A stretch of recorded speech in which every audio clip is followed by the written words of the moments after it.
সংসদের পিছের দরজা দিয়ে মোদি সরকার পালিয়ে গিয়েছে। এই কট্টর হিন্দুত্ববাদের মাধ্যমে সেই ইন্ডিয়াকে গ্রাস করতে চেয়েছিল।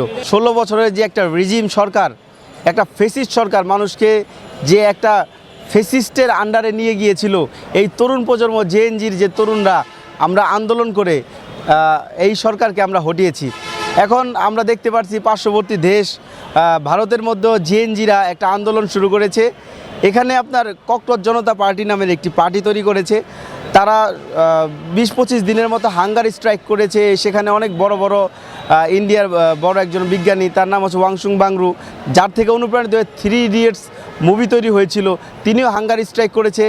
তখন আমরা দেখতে পারলাম যে মোদি সরকার সেখান থেকে তাদের উপরে এক ধরনের হামলা চালিয়ে তাকে কিডন্যাপ করে নিয়ে গেল।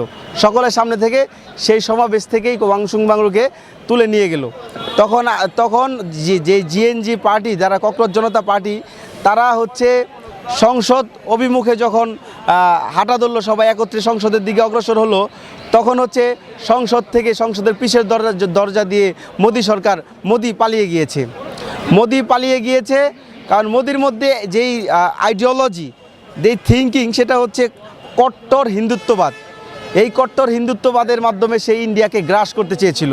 মুসলমানদের উপর যেই অত্যাচার চালাতে চেয়েছিল, মুসলমানদের সাথে যে ধরনের নির্মম অত্যাচার চালিয়েছে সেটা বলা বাহুল্য। সে মসজিদ ভাঙে, সে বিভিন্ন ধরনের অত্যাচার চালিয়েছে।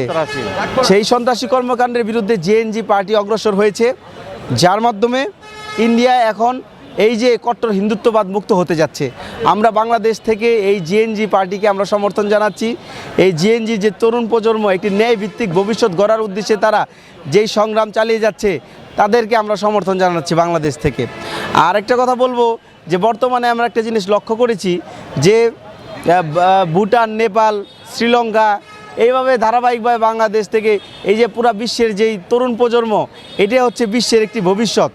এই শক্তি একত্রিত হয়ে বাংলাদেশ থেকে শুরু করে বিভিন্ন দেশে এই স্বৈরাচার ফেসিস্ট মুক্ত করে যাচ্ছে তারা। আমরা সবসময় বরাবরের মতো ন্যায়ের পক্ষে ছিলাম, ন্যায়ের পক্ষে থাকবো, এখনও আছি। এখন আমরা এই ইন্ডিয়ার যেই বর্তমান রাজনৈতিক প্রেক্ষাপট, তরুণরা যেই ককরোচ জনতা পার্টির নামে ন্যায়ের পক্ষে তারা অবস্থান নিয়েছে, তাদের পক্ষে আমরা সমর্থন জানাচ্ছি। তারা তাদের শান্তিপূর্ণভাবে আন্দোলন চালিয়ে যাক। অবশ্যই 1 জন, 2 জন, 5 জন, এভাবে লক্ষ লক্ষ কোটি কোটি মানুষ এই আন্দোলনের মাধ্যমে জোরালোভাবে আন্দোলন করে এই আন্দোলনকে বাস্তবায়ন করবে ইনশাল্লাহ। এবং এই আন্দোলন করে এই ইন্ডিয়ার মধ্যে যেই কট্টর হিন্দুত্ববাদ মোদি সরকার, এটাও তারা হয়তোবা খুব শীঘ্র অচিরে গোড়ার থেকে তুলে ধরবে।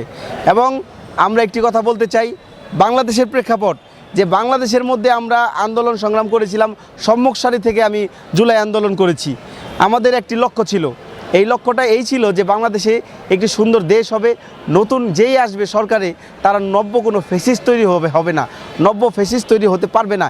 এই জন্য জুলাই সনদটা বাস্তবায়ন করার খুবই দরকার। আমরা সরকারের কাছে আবেদন করব, আমাদের যে আকাঙ্ক্ষা ছিল সেটা উনি আমাদের যেই তরুণদের একটা ইচ্ছা, মনোবাসনা, সেই দিকে লক্ষ্য রেখে তিনি জুলাই সনদটা বাস্তবায়ন করবেন। ধন্যবাদ। দেশে দেশে সবার সাথে দ্য নিউজ।